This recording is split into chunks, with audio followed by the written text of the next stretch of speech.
Quel flow. T'es un enculé. Mec, c'est magnifique comme ça. J'ai trop de cheveux là, en fait, faut que j'aille chez le coiffeur, regarde. On n'a pas le temps, on n'a pas le temps. Petit tour de magie en exclu. C'est un jeton du Bellagio.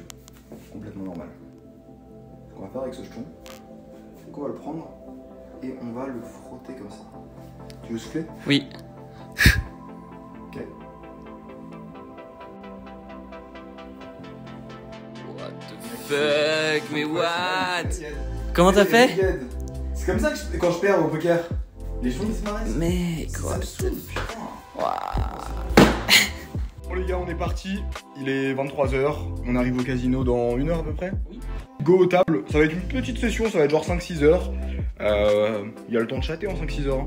Il y a le temps de faire des choses. Allez, on se retrouve aux tables. Let's go. Je vais aller regarder un peu ce que vous m'avez demandé dans les sondages. Et je vais aller prendre des spots.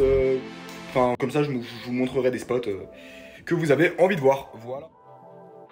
Mais tu sais que ce plan-là, là, le plan que je fais, tu vas l'utiliser pour absolument toutes les vidéos. Personne ne va remarquer. Personne ne va se douter de la supercherie. C'est juste à zoomer un peu différemment.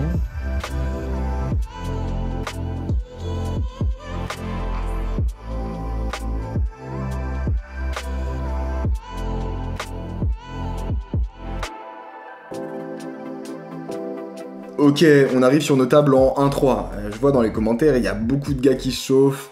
En mode, vas-y, Baki va plus haut, c'est bon. J'ai envie de montrer un bon win rate en 1-3. Je me suis lancé ce challenge. J'ai envie d'avoir un petit échantillon. Il reste encore quelques sessions. On montrera après. Mais j'ai vraiment envie de montrer qu'il est possible de maintenir un très gros win rate.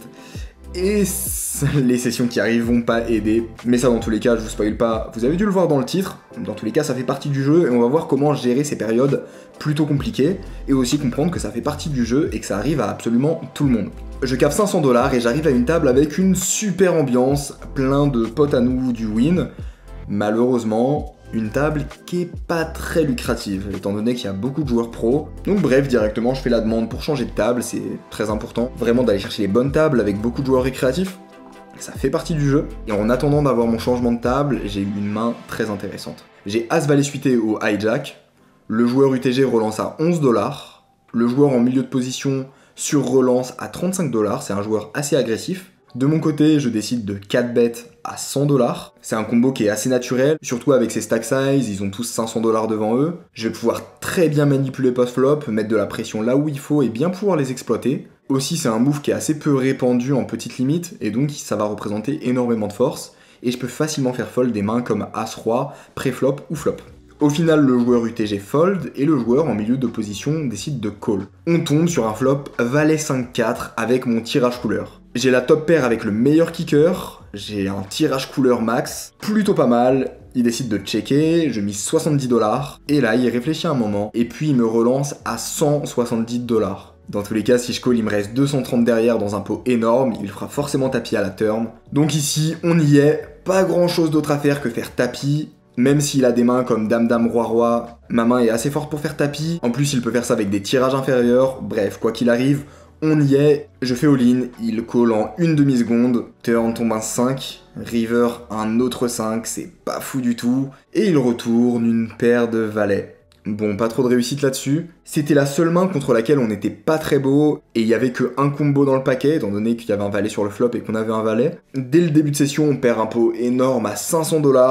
Ça fait mal, je vais directement recaver et on revient en force, c'est que le début, on a le temps de faire des belles choses. De l'autre côté, il y a une place qui se libère sur l'autre table, donc directement j'y vais, et je me retrouve sur une table magnifique. 3 joueurs asiatiques à ma gauche qui sont entre potes, là pour s'amuser, là pour en foutre partout, et donc il y a de quoi se faire plaisir. Arrivent des petits coups assez simples mais intéressants, il y a le joueur UTG qui relance à 10 $, le joueur en milieu de position call. En général, les relances à 10 $, c'est vraiment souvent de la faiblesse.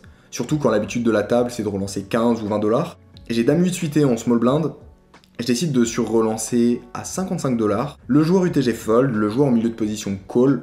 Et on tombe sur un flop As-Roi 9 de pique. C'est un board qui avantage énormément ma range. Et donc je décide de miser 60 $ en bluff. Il hésite un long moment. Et puis il décide de fold. Un tour de blind plus tard, j'ai As-Roi dépareillé au bouton. Il y a un joueur récréatif qui est en option. Tout le monde fold avant moi. Je décide de relancer 30 $. Il call, tombe un flop 2-2-2, le joueur décide de miser 20 $, Je surrelance à 55 $ en value pour me faire payer par des mains comme As-10, As-9, etc. En plus de ça, s'il a des petits fulls avec genre 4-4, 5-5, bah j'ai encore 2 cartes vivantes et je suis plus à l'aise à relancer pour contrôler le pot, pouvoir checker la turn, réaliser toute mon équité. Et bref, finalement, il décide de fold directement au flop. Enfin bref, des petits coups qui nous permettent de monter un peu de stack. Et après ça, arrive un gros pot. J'ai Dame 10 au cutoff, il y a une option à 6, le joueur en milieu de position call. Je décide de relancer 30 $ bien cher pour le garder en heads up étant donné que c'est un joueur récréatif qui est assez faible. Au final, bouton call, bébé call, option call, et le joueur en milieu de position call. On se retrouve à 5 sur un flop As-Valet 2. Tout le monde check jusqu'à moi, je vais jamais miser contre 4 joueurs, il y a trop peu de probabilité de faire fold les gars en face. Je check, bouton check, turn tombe un roi qui nous donne la quinte max. C'est magnifique, on a la meilleure main, on est 5 dans le pot, les probabilités que ça en foute au milieu sont très nombreuses, bref, plutôt content. Au final, tout le monde check jusqu'au joueur en milieu de position qui décide de miser 25 $, étant donné que, comme je vous l'ai dit, c'est un joueur qui est assez faible, je décide de relancer directement en value. En réalité, je représente très peu de bluff quand je relance, j'ai toujours une main comme Roi-Valet, Dame 10, As-Roi. Je pense simplement que ce genre de profil ne va pas assez réfléchir et trop payer s'il a un As quoi qu'il arrive. Tout le monde fold jusqu'à lui, il réfléchit un moment, il commence à préparer ses jetons pour call, et finalement, il décide de faire tapis pour 500 $. J'ai nuts, j'ai la meilleure main, donc je suis très content, mais en même temps, je pense qu'il a souvent la même main que moi pour investir tout son stack au milieu. Je call un peu surpris, et il retourne As-9 de trèfle. Ok, d'accord, je comprends absolument pas. J'ai pas d'explication derrière son thinking. Je pense juste qu'il était dans une situation assez inconfortable, qu'il savait pas s'il devait call ou fold et qu'il s'est dit go tout mettre au milieu en mode un peu panique. C'est le seul raisonnement logique que je vois derrière ça. Parce que pour autant c'était un joueur faible, mais pas un joueur qui faisait autant n'importe quoi. Et encore une fois, pas de méchanceté ou d'animosité, c'est juste purement objectif. Le fait de faire tapis ici avec As-9, c'est vraiment très nul. Enfin bref, grâce à ce coup, je suis up de 250 $ depuis le début de la session, ce qui est vraiment cool vu comment le début était catastrophique. Et je continue, je vole pas mal de coups par-ci par-là, bref, ça se passe bien. Arrive un moment où pour chauffer la table, on propose le fameux bomb pot. Je reçois un 10, puis un 6, et tombe un flop, 10, 7, 8. Tout le monde check, j'ai pas d'intérêt à miser ici étant donné qu'on a 6 joueurs sur le flop, je check, et tout le monde check jusqu'au bouton qui décide de faire tapis pour 150 $. C'est le gros joueur récréatif de la table, c'est celui qui en fout partout. Tout le monde fold jusqu'à moi, et forcément, je vais avoir un call étant donné qu'il y a déjà 120 au milieu, qu'il rajoute 140, que ma main a beaucoup de jouabilité, et pour moi, les joueurs qui parlent après moi n'ont rien parce que s'ils avaient une main, ils auraient repris l'initiative, surtout sur un board aussi connecté. Tout le monde fold, et au final, le joueur un peu fou furieux avait une paire de valets. Malheureusement, on n'améliore pas sur la turn et la river. Bref, GG à lui. Du coup, il remonte un gros stack. Et après changement d'ambiance, parce que s'ensuit une période catastrophique. Pendant des heures, je card dead. Je passe de redescendre à 100 $ de profit sur la session. Puis je repasse à jeu sur la session. Et je touche aucun flop, pas une opportunité de bluff, juste des spots où je dois fold, jusqu'à me retrouver en perte de 100 $ sur la session. Entre temps, le mec qui a gagné le boom pot contre moi a monté 2000 $ de stack en faisant n'importe quoi toutes les mains, et c'est hyper frustrant parce que je le vois faire des folies à chaque main, je le vois faire des bluffs, je vois tout le monde fold contre lui alors que j'ai très bien compris quand ce profil bluffait, quand il ne bluffait pas, quelle mise il avait en value.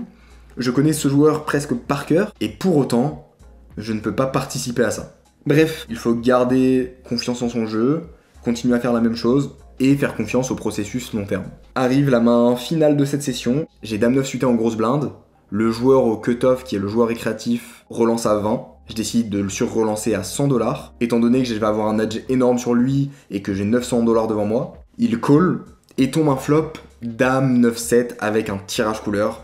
C'est juste magnifique. Ce qui est intéressant avec ce joueur, c'est que dès qu'il a une paire au flop et qu'il fait face à un check, il mise très cher automatiquement. C'est le genre de joueur qui a la réflexion, si tu check, c'est que tu l'as pas.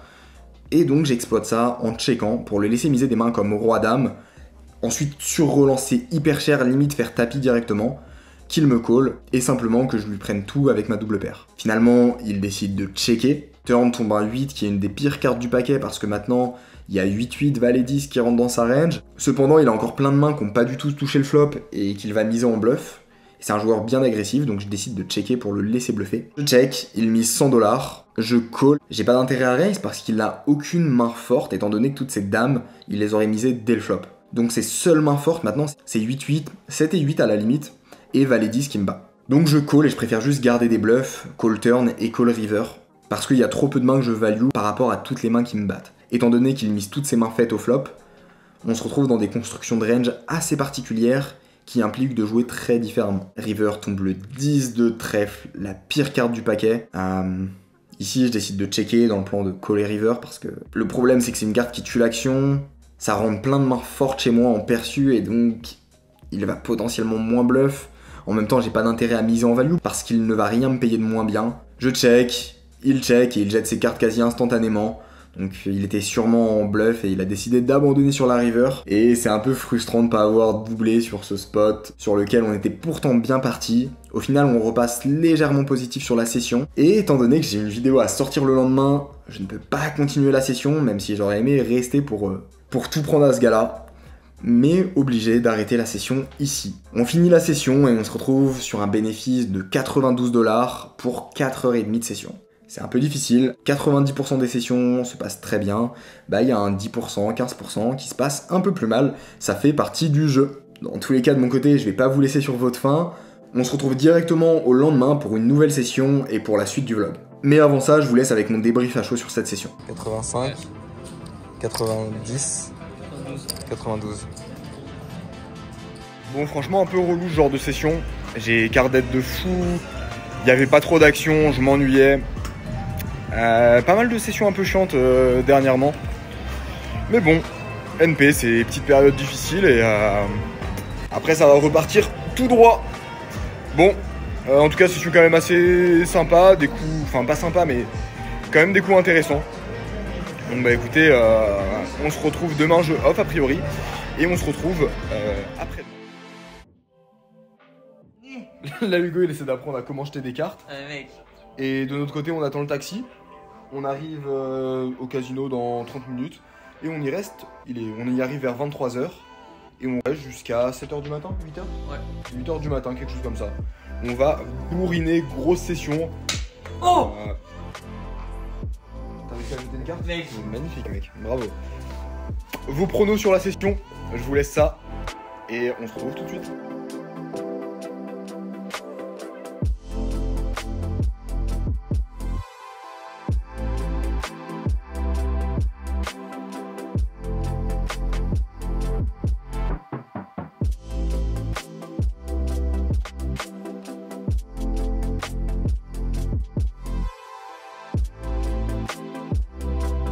Bon, je viens d'arriver directement et on m'a mis à une table qui a l'air juste magnifique. Je viens de faire tomber un jeton.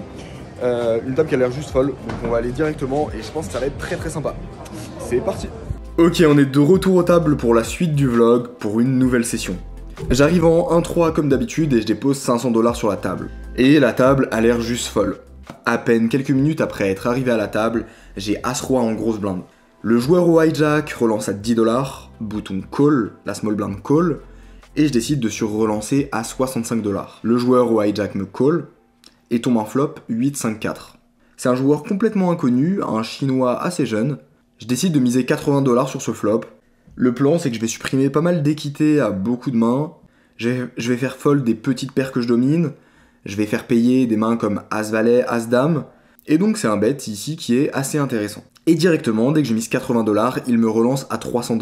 J'ai aucune information sur le profil, c'est un peu bizarre parce que j'estime qu'avec 8-8, 5-5, 4-4, il aurait relancé un peu moins cher. Et je l'imagine pas trop relancer des mains comme 9-9, 10-10. Mais bon, j'ai aucune information sur le joueur, je sais pas s'il est bon ou pas. Ça se trouve, c'est un joueur très mauvais et en fait il va rejouer comme ça 5-5, 4-4. Et pourtant, j'imagine pas trop de bluff, il peut avoir 6 et 7. Bref, après réflexion, c'est la première main, je décide juste de fold. Et il me retourne 3 et 2 dépareillés. Ok, je connaissais pas le gars, maintenant je le connais, il est bien chaud. Et on compte bien lui faire payer. Et les mains suivantes à la table, je me rends compte qu'en fait c'est juste un joueur fou furieux. C'est-à-dire qu'il relance 100% du temps pré-flop, il mise 100% du temps au flop, 100% du temps à la turn. Bref, c'est le genre de profil vraiment fou furieux qu'on fout partout à chaque fois. Le genre de mec qu'on a envie d'avoir à sa table. mais en même temps le genre de joueur qui est pas forcément le plus facile à jouer. Et on arrive sur une main très intéressante. Après un bon moment d'attente, j'ai As-Valet en début de parole. Je relance à 20$, le joueur chinois au bouton me relance à 60$, et il a des tells physiques qui indiquent plutôt de la faiblesse, je dirais. J'ai commencé à observer que quand il a retourné des bonnes mains, il était souvent un peu plus crispé, il jouait un peu moins vite, alors que quand il a des mains faibles, il a tendance à jouer très détendu, en jouant très rapidement. Là, typiquement, il m'a relancé très rapidement, très détendu, et j'estime plutôt ça comme de la faiblesse. Tout le monde fold jusqu'à moi et arrive mon tour de parole. Ici, j'ai deux options. La première option, c'est de call, la deuxième option, c'est de sur-relancer. On va peser le pour et le contre. Ce qui est intéressant avec la première option, de call, c'est qu'il va me bluffer tous les flops, toutes les turns, toutes les rivers, et en fait, je vais pouvoir call simplement avec mon auto-race. De temps en temps, ça sera dommage parce qu'il va toucher une paire, et il va gagner, mais très souvent, il aura des mains qui vont pas toucher le flop, pas toucher la turn. Vu qu'il a toutes les mains possibles dans sa range, bah il aura forcément trop de bluff. Donc j'ai l'option de call pré-flop pour call flop, puis call turn. L'autre option qui s'offre à moi, c'est de sur-relancer directement, étant donné que j'ai souvent la meilleure main. Le seul problème avec ça, c'est qu'en faisant ça, je représente de la force. Et étant donné qu'il m'a déjà claqué un bluff sur la table, j'estime que si je montre de la force, ça peut lui faire un peu peur, et il peut abandonner le coup en se disant qu'il a déjà gagné en me mettant un gros bluff avant. Et donc je décide de prendre la première option, j'estime que ça sera la plus profitable. Je call, tombe un flop 9-7-5, je check, il décide de miser 60$, je call, turn tombe un 4, je check, il fait tapis pour 280$. Évidemment, de temps en temps, il a des paires et c'est dommage, mais il a plein de mains comme As-10, As-8, As-6, As-3, Roi-10, Dame-10. Enfin bref, vu que c'est un joueur, quand il prend l'agression, il va jusqu'au bout, il a tellement de mains qu'on juste rien du tout touché, que évidemment, j'ai un call très profitable. Je call, river tombe un 6, et il retourne 3 et 5 de trèfle. Il vient de faire quinte à la river, et il avait une paire au flop. Évidemment un peu dégoûté du résultat, et en même temps quand on voit sa main on se doute qu'il a plein d'autres mains faibles que je domine. Forcément c'est des profils qui rapportent beaucoup d'argent, mais c'est aussi des profils qui créent beaucoup de variance parce qu'ils font tellement n'importe quoi qu'on est obligé de les call souvent, et bah voilà, des fois on perd, ça fait partie du jeu. Bref, on reste solide, ça arrive, je remets 500$ sur la table, on est down donc de 500$ sur la session, et malheureusement, après je me rends compte que le mec a complètement calmé son jeu. En fait, il était en tilt, probablement parce qu'il venait de perdre avant, il était dans un mode où il voulait se refaire, il faisait n'importe quoi jusqu'à se refaire, et maintenant qu'il s'est refait, il est devenu très calme, et maintenant, même si je touche des bonnes mains, ça sera très difficile d'extraire de l'argent de sa part. Heureusement, il y a pas mal de petits pots que je peux voler par-ci par-là, étant donné que la table est assez facile à jouer. Et enfin, après une longue attente, on découvre une vraie main. J'ai Roi-Valet suité en milieu de position, UTG call, UTG plus 1 call, je décide de relancer à 20$, UTG et UTG plus 1 call, et on se retrouve sur un flop Valet 8-5. On fait une top paire, c'est vraiment cool, les stacks sont assez petits, UTG décide de checker, la joueuse qui est UTG plus 1 fait tapis pour 143$. Évidemment, au vu de la taille du pot et au vu que c'est un profil qui en fout un peu partout, je décide de call. UTG fold, et turn tombe un 2, river un 2, et elle retourne As-Valet. Bon, un peu dégoûté pour ce spot, j'avais réussi à remonter pas mal de jetons avec des bluffs, et finalement en perdant ce coup, on repasse encore down de 500$ sur la session. Ça se passe pas très bien, période assez difficile, je vais faire en sorte de jouer au mieux, de garder un jeu solide, et on va voir ce que ça va donner. Main suivante, j'ai paire de 8 en milieu de position, il y a le joueur UTG qui call, je relance à 20$, hijack call, et il y a le jaune chinois qui s'était pas mal calmé, qui décide de me relancer 85$ en small blind. Le joueur en grosse blind décide de call, étant donné qu'ils ont quand même des beaux stacks, je décide de call pour potentiellement aller toucher un 8, et dans tous les cas j'aurai une bonne jouabilité étant donné que le chinois n'est pas très agressif, il s'est beaucoup calmé, et l'autre joueur en grosse blind est aussi un joueur assez passif, donc ça va être tranquille à jouer. On tombe sur un flop Valet 7-2, tout le monde check au flop, turn tombe un 2, les deux décident encore de checker, et je décide de miser 100$ pour value des mains comme As-Roi, As-Dame, potentiellement des mains comme 6 et 7, 7 et 8, et ça me permettra d'avoir un check-back river qui sera assez tranquille. Au final, la small blind fold et la big blind fold. On récupère autour de 200$ sur ce pot, c'est assez cool, et s'ensuit pas mal de spots où je bluffe, et comme je vous l'ai dit, table assez facile, donc voilà, je vous montre pas les pots en détail parce que ça serait un peu long, mais en tout cas des petits pots par-ci par-là qui nous permettent de bien remonter. Il y a un spot qui est assez intéressant où j'ai Roi 6 dépareillé au bouton, il y a le joueur UTG qui relance à 6$, ce qui est très intéressant c'est qu'il a des sizing tails, il a tendance à relancer beaucoup plus cher avec des mains fortes, et relancer petit des mains qui veulent juste aller voir un flop. Le joueur en milieu de position call, et les joueurs dans les blindes sont complètement déconcentrés, donc ça indique qu'ils n'ont pas de main forte, sinon ils seraient un peu plus présents à la table. Et donc je décide avec ma main qui est très faible de relancer à 45$. Et c'est vraiment ce genre de coup, ok on peut se dire je gagne que 20$ sur ce coup, mais c'est des coups que je prends 4-5 fois dans la soirée qui me permettent au final de rajouter 100$ à mes gains de la soirée. Et sur le long terme c'est quand même pas mal. Bref, après tout ça, on est à 800$ de stack pour 1000$ déposés, down de seulement 200$ sur la session. Vu les spots qu'on s'est mangés, c'est vraiment pas mal. Et arrive un spot décisif. J'ai valet 8 suité en milieu de position, UTG call, je relance à 20$, hijack call, cutoff call, UTG call, et on se retrouve à 4 sur un flop 9-9-10 avec mon tirage couleur. On a un monster draw. On tire les quintes, les flushs, les quintes flush. C'est juste magnifique. Et dans tous les cas, sur ce flop, on va tout mettre au milieu parce qu'on est devant toutes les mains qu'il pourrait avoir. Et là, la joueuse qui est UTG, la même qui m'a battu avec As-Valet, décide de reprendre l'initiative et mise 100$. Il lui reste 160$ derrière. Je décide de faire tapis directement. Hijack et cutoff fold. Elle hésite un long moment, puis décide de call. Bon, on est souvent contre un 9 ou un 10, et maintenant il va falloir toucher. Finalement, turn tombe un 2 de carreau, la pire. Puis river tombe un 5, et elle retourne As-10. Bien joué à elle. On jouait les valets, les dames, les 7, les trèfles. Un peu chiant de perdre ce coup, mais bon, ça fait partie du jeu, et puis... Mais bon, j'ai dû monter 16 000$ en à peine 100 heures de jeu sur de la 1-3. Je sais pas du tout si les chiffres sont exacts, mais il me semble que c'est quelque chose comme ça. Au final, après ce coup, bah, on repasse down de 500$ sur la session. C'est vraiment hyper difficile à remonter. Et de l'autre côté, il n'y a pas un flop que je touche, s'ensuit 2-3 heures où je suis complètement card dead, il n'y a pas de coup intéressant, des petits bluffs qui passent, d'autres qui passent pas de flops qui sont touchés, et au final j'arrive péniblement à remonter 100$. Après 4-5 heures de session, je suis toujours down de 400$ sur la session. Bon, la session continue de manière catastrophique. Je me fais chier de ouf. Et en vrai, ouais, c'est... J'ai du mal à gérer l'ennui là, j'ai vraiment envie de jouer des gros pots et tout. Mais bon, on reste solide. Il y a Hugo qui est à ma table. Ouais, j'ai pas joué une main. Ouais, c'est vrai. J'ai pas vu gagner un seul flop en tout cas. Ouais. Ouais, en fait là on hésite à partir parce qu'en fait, mais le problème c'est qu'on a pas d'autres casinos où jouer. Ouais. Mais la table est dégueulasse. C'est ça qui est relou. Enfin, c'est pas qu'elle est dégueulasse, mais il y a une seule table et il y a pas trop d'action. Et là il est 3h, on va jouer jusqu'à 7h. Probablement à 7h il y aura personne en fait. Non, mais il y aura plus personne à 7h. Mais tu sais que là on va arriver à notre table, ça se trouve il y a plus de table. Ça se trouve elle est vraie, elle est broke. Oh mec, je serais tellement sad. Bah on se réveille plus tôt et on joue plus tôt. Hein. Bah ouais, on fait ça. On n'aura pas le choix dans ce cas-là. Ah, parce que si on peut pas grind jusqu'à 7h à chaque fois.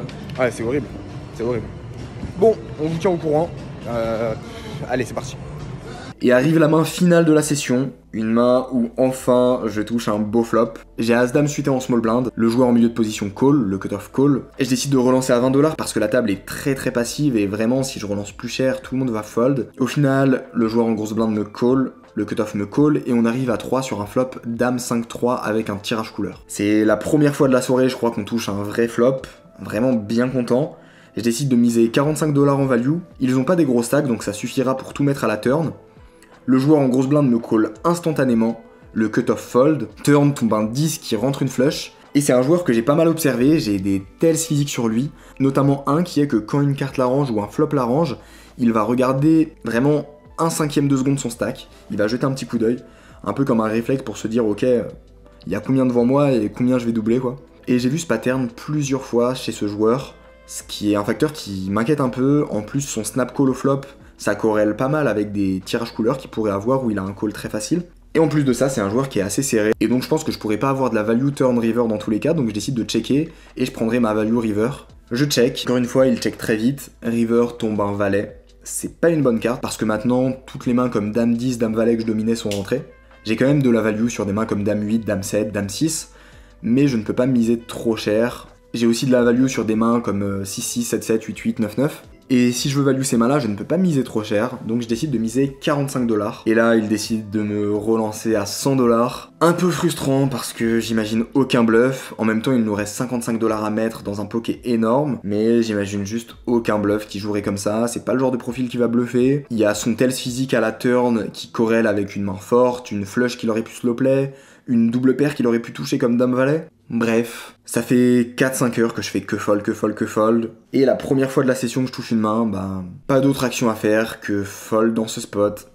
Je décide de fold, il retourne as 2 de cœur, il avait fait couleur max. Bon, je Je suis content de perdre le moins. C'est important vraiment de pas vouloir se refaire ou pas vouloir... de pas se dire qu'on veut absolument repasser la session gagnante, quitte à perdre des coups qui sont pas rentables. Enfin, faut vraiment rester pragmatique et se dire que dans tous les cas, c'est un processus sur le long terme. Et les 55 $ qu'on a économisés là-dessus, à la fin de l'année, ils se rajouteront à la bankroll. Et en fait, en cumulé, bah, ça fait énormément de spots où on peut sauver des sous. Avec Hugo, on décide d'arrêter la session ici. Et on finit sur un bilan où je suis en négatif sur la session de 468 $ pour 5 heures de jeu. Session un peu pénible, ça fait partie du jeu. Et c'est aussi important pour moi de vous montrer ce genre de sessions qui sont pas forcément glorieuses, qui sont pas forcément sexy. Mais ça fait partie du jeu. Et le but de ce challenge, de monter 1K ou 100K, c'est de vous montrer toutes les sessions. Et que vous compreniez que voilà, des sessions comme ça arrive à tout le monde. Et que des fois on se fait juste pisser dessus et on peut rien faire quoi. Il faut juste rester solide et attendre que ça aille mieux. Et dans tous les cas, sur le long terme, sur l'année, ça n'impacte pas les résultats. Faire confiance au processus long terme. Voilà. Les sessions en ce moment sont pas ouf, ça se passe pas très bien. J'espère que malgré tout vous kiffez les vlogs. Pensez à vous abonner et à liker pour soutenir la chaîne. Et on se retrouve très bientôt. Ciao. Bon, non, de la session, la table qu'on a joué avec. Waouh, c'est la table la plus vite que j'ai vue de toute ma vie. C'était triste à jouer. C'est la table en live la plus vite que j'ai vue pour lifetime. Comme tu dis, genre en 25-50, t'es content de la jouer, ouais, mais en fait, c'est ça. En fait, on a vu une table où.